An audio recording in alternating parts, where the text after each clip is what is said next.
안녕하세요. 네, 오늘 보강, 시계열 보강하도록 하겠습니다.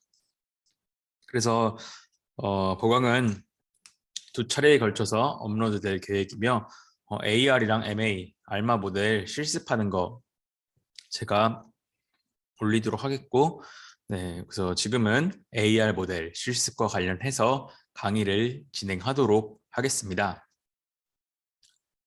네, 그래서 저희 지난번에 봤던 건데 우리가 AR P 모형에서 ACF랑 PACF랑 어떻게 진행되는지 제가 한번 보여드렸었죠. 그래서 이와 관련돼서 실제 코딩 어떻게 하는지에 대해서 한번 진행을 해보도록 하겠습니다. 그래서 코드 파일도 제가 올려드릴 테니까 여러분들도 한 번씩 나중에 아리마 모델 R을 통해서 모형을 구축하고 싶으면은 한번 진행을 해주시면 될 것 같고, 데이터가 이렇게 있다고 하고, 우리는 데이터를 만들려면은 우선 먼저 랜덤 노멀에서 데이터를 한번 만들어 봅시다. 우리는 데이터를 300개 시리즈를 통해 만들 거고, 그러면은 X도 300개, W도 300개 이렇게 만들 수가 있습니다. 그래서 우리는 데이터를 가장 기본적인 X는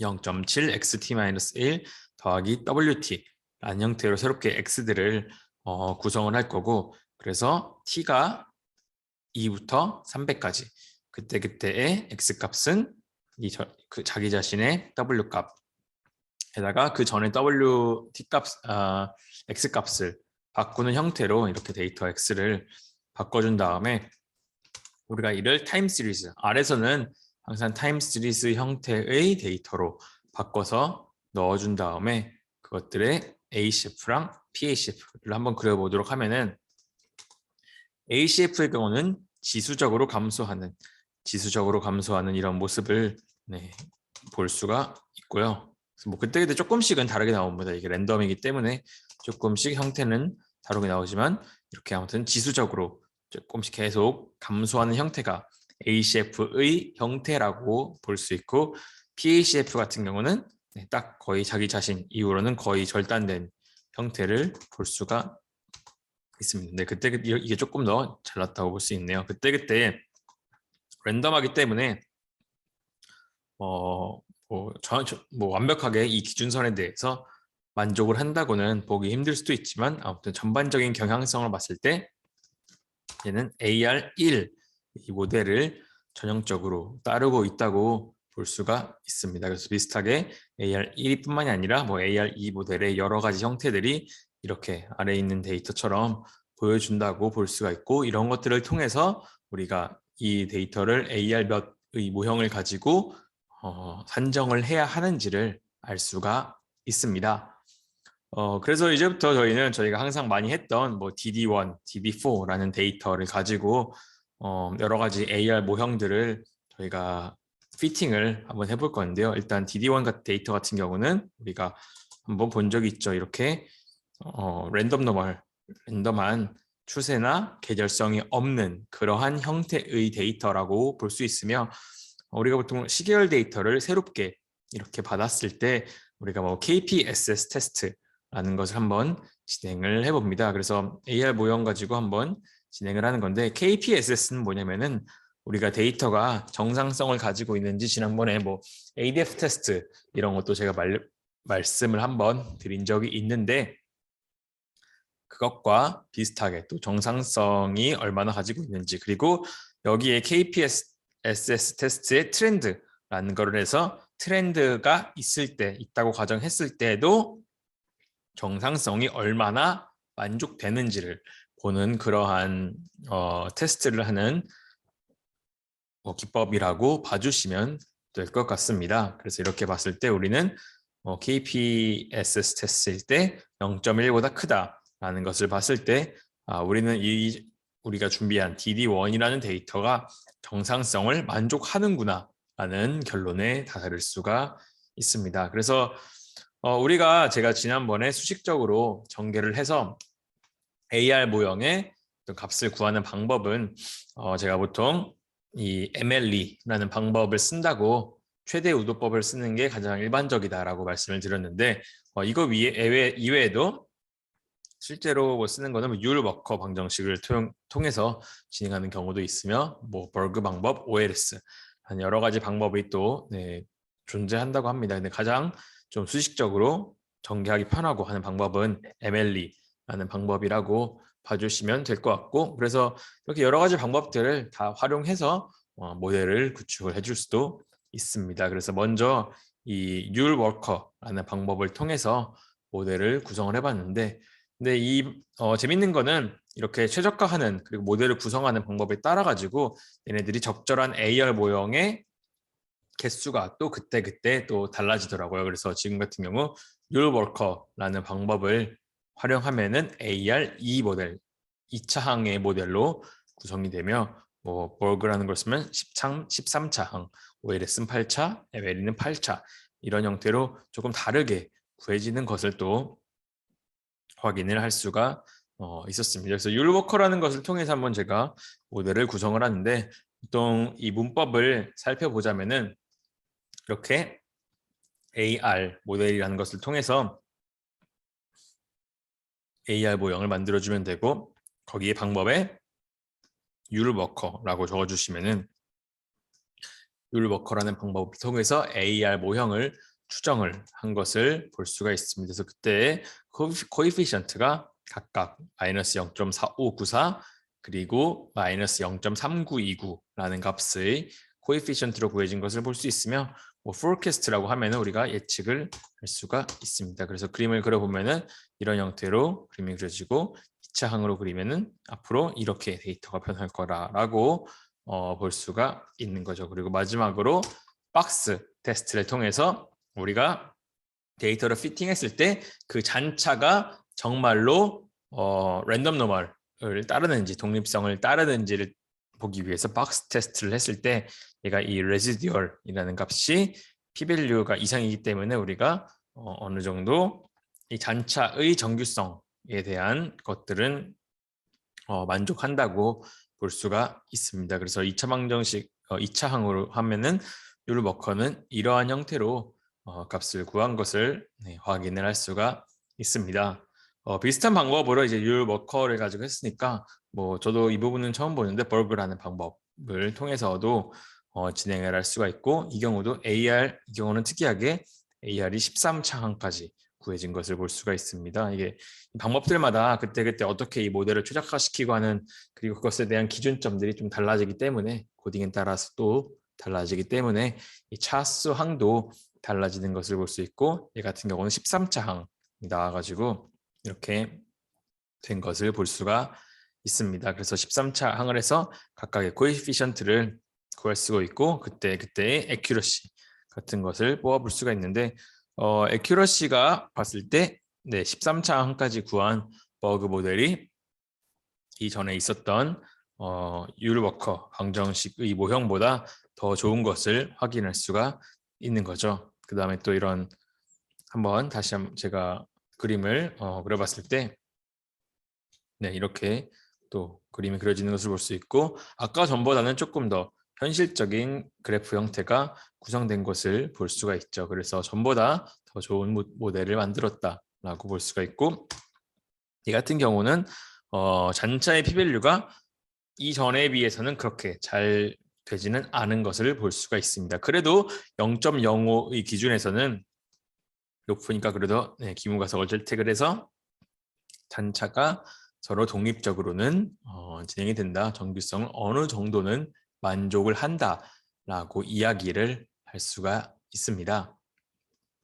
그 다음에 우리가 일반적으로 선형회귀 같은 회귀 모형을 최적화시키는 가장 간단하면서 좋은 방법인 OLS 방법을 한번 볼 텐데, OLS 방법을 했을 때는 8차항으로 구성이 되었다고 합니다. 그래서 그것도 똑같이 그냥 메소드에다가 OLS라고만 적어주면은 여러분들이 바로 구할 쓰고 있는데, 얘 같은 경우는 근데 우리가 기본적으로 OLS 같은 경우는 제가 예전에도 유도한 적이 있지만 그때 X 트랜스포즈 X의 역행렬에 X 트랜스포즈 Y 이런 식으로 구하는데, X 트랜스포즈 X의 역행렬을 구하는 과정에서 조금 컴퓨테이션과 관련된 매트릭스가 서로 간의 랭크가 다 독립적으로 유지되어야만 역행렬을 구할 수 있는데 그렇게 선형대수적으로 이 문제를 푸는 방법에서 이렇게 워닝 메시지가 나올 수 있어서 정확한 값을 못 구할 수도 있다라고 볼 수가 있는데 에큐러시 같은 경우는 얘랑 비교했을 때 어떤가요? MAP가 더 좋네요. 네, 위에 있던 버그라는 방법보다 더 좋은 값으로 수렴은 된 것을 볼 수 있습니다. 그래서 그림을 그렸어도 굉장히 그럴듯하게 여기서는 좀 값이 크긴 하지만 그래도 어느 정도 잘 예측한 것을 볼 수가 있습니다. 그래서 OLS도 우리가 기본적으로 알고 있는 회귀 분석의 방법도 잘 볼 수가 있다라고 볼 수가 있으며, 네, 성능도 어느 정도 괜찮은 것을 확인할 수가 있습니다. 성능이 거의 제일 좋네요. OLS 모형이 오히려. 그러니까 최적화의 문제는 있었지만 성능이 좋은 것을 확인할 수가 있고, MLE 같은 방법도 한번 보자면은 우리가 에큐러시 봤을 때 얘도 아까 전전에 있었던 버그 방법과 비슷한 것을 볼 수 있고 얘도 8차항으로 구성을 한 것을 볼 수가 있습니다. 제가 지난번에 유도회에서 이러한 방법으로 많이 푼다 봤던 게 MLE 방법이었죠. 그래서 MLE 방법으로도 한번 보통 플롯에다가 우리가 그 포캐스팅 된 부분을 보면은 그럴듯하게 예측을 한 것을 또 확인을 할 수가 있습니다. 얘도 p-value가 잘 유지가 되어서 우리가 구성했던 모형이 잘 예측이 된다고 또 볼 수가 있고요. 그래서 뭐 OLS 방법도 OLS 방법은 이렇게 결국 8차항 같은 경우는 YT가 있을 때 마이너스 1, 마이너스 2부터 마이너스 8, 8개 항수를 가지고 하는 게 OLS 방법이라고 볼 수가 있고, MLE 방법도 8차항까지 해서 값이 굉장히 다르죠. 굉장히 다른데 아무튼 이렇게 구해진 것을 확인을 할 수가 있습니다. 그래서 우리가 ACF 같은 경우는 전에 봤듯이 지수적으로 감소하거나 진폭을 감소하는 사인파 형태, 그리고 시차 P 이후에 절단되는 이런 형태일 때 우리가 AR 모형인 것을 볼 수 있다고 했고, 그랬을 때 이렇게 AR 모델이라는 것을 통해서 구성을 하면 된다고 볼 수가 있습니다. 그래서 뒤에도 똑같이 이것과 관련된 예제인데 지난번에 봤던 DD4라는 것을 볼 수 있죠. 그래서 이거 한번 그려보면 이렇게 점점 상승하는 형태의 트렌드가 있는 데이터가 DD4라고 볼 수가 있는데 얘 같은 경우는 그냥 KPSS 테스트하면은 얘가 0.01보다 작은 값을 볼 수가 있습니다. 이게 어떤 의미인지 아시죠? 이게 KPSS나 우리가 뭐 지난번에 했던 ADF 테스트 같은 것을 했을 때 p-value가 굉장히 낮으면은 결국 정규성 조건에서 위배가 돼서 시즈널리티나 트렌드가 있다고 볼 수가 있는데, 우리가 여기서 또 트렌드가 있는지 또 따로 검증하기 위해서는 이렇게 트렌드라고 하면은 트렌드성을 제거했을 때 만족을 하냐 라는 의미인데, 이거를 했을 때는 p-value가 0.1 정도로 큰 값을 나타냈습니다. 그래서 트렌드성만 제거하면은 얘는 정규성을 만족하는 그러한 데이터다, 이렇게 결론을 내릴 수가 있습니다. 그래서 이렇게 올리면은 데이터를 올릴 수가 있다고 볼 수가 있고, 우리가 비슷하게 유로버커 방정식을 한번 보도록 하겠습니다. 그래서 유로버커 형태로 모델을 구형했을 때는 얘는 AR 5차항, 그래서 메소드에 적어주면 5차항으로 죄송합니다. 코드에서 DD4네요. DD4를 구하면은 이렇게 5차항으로 구해지는 걸 볼 수 있는데 생각보다 잘 못했죠. 보통 이렇게 상승하면 그대로 이렇게 모형을 그려야 될 것 같은데 조금 이상하게 피팅이 되어서 성능이 굉장히 안 좋게 구해진 것을 볼 수가 있고, 뭐 버그 데이터도 한번 제가 보면은 이 같은 경우는 13차항으로 모델을 구성을 했고, 얘도 조금 그림을 이상하게 반대 방향으로 그려서 아무래도 좋지 않은 성능을 나타낸 것을 볼 수가 있습니다. 반면에 OLS를 한번 굴어보면은 굉장히 여기 주긴 이어지는 거니까 굉장히 그럴듯하게 잘 모델을 만들었고, 박스 테스트도 p-value가 높음으로써 정규성, 잔차의 정규성도 잘 유지했다고 볼 수가 있습니다. 그리고 마지막으로 이 MLE를 진행했을 때도 우리가 똑같이 얘 같은 경우도 제가 DD4였는데 코딩을 조금 잘못했 DD4를 가지고 한번 모델을 봤을 때 얘 같은 경우도 여기서 완전 성능을 잘 예측 못한 것을 볼 수가 있네요. 그래서 사실은 이걸로만 봐서는 항상 OLS가 안정적이고 좋아 보이는데 이런 형태로 아무튼 우리가 모델을 구할 수도 있다. 그래서 오차항으로 이렇게 결국 이 모델이 맞는지, 그리고 이 AT라는 게 정말로 랜덤한 것을 잘 따르고 있는지, 이런 것들을 한번 체크해보는 시간이었습니다. 버그는 아까처럼 이상하게 떨어지는 것 같고, OLS가 굉장히 잘했고, 여기서 MLE는 잘한다고 나오는데 제가 실제로 코딩했을 때 MLE는 성능이 조금 이상하게 나오네요. 이게 데이터가 좀 달라질 수도 있고, 최적화 방법이 컴퓨터마다 좀 이 버전마다 다르기 때문에 같은 결과는 안 나오는데, 아무튼 이런 차이는 있다고 볼 수가 있습니다. 여기서도 AR 10차인데 제가 구한 거는 AR 지금 죄송합니다. 여기서 DD4.td 이렇게 구했어야 되는데, 죄송합니다. 이렇게 구했어요. 네네. 아까 제가 이거 DD1으로 잘못 넣어서 그런데 DD4로 넣었을 땐 이렇게 우리가 봤을 때 잘 예측하는 것을 볼 수가 있고, 얘도 p-value도 잘 나와서 굉장히 좋은 보형으로 보는 것을 볼 수가 있으며, 저희가 구한 모든 데이터에는 MLE나 OLS 그 두 개가 좋은 성능을 나타낸 것을 볼 수가 있습니다.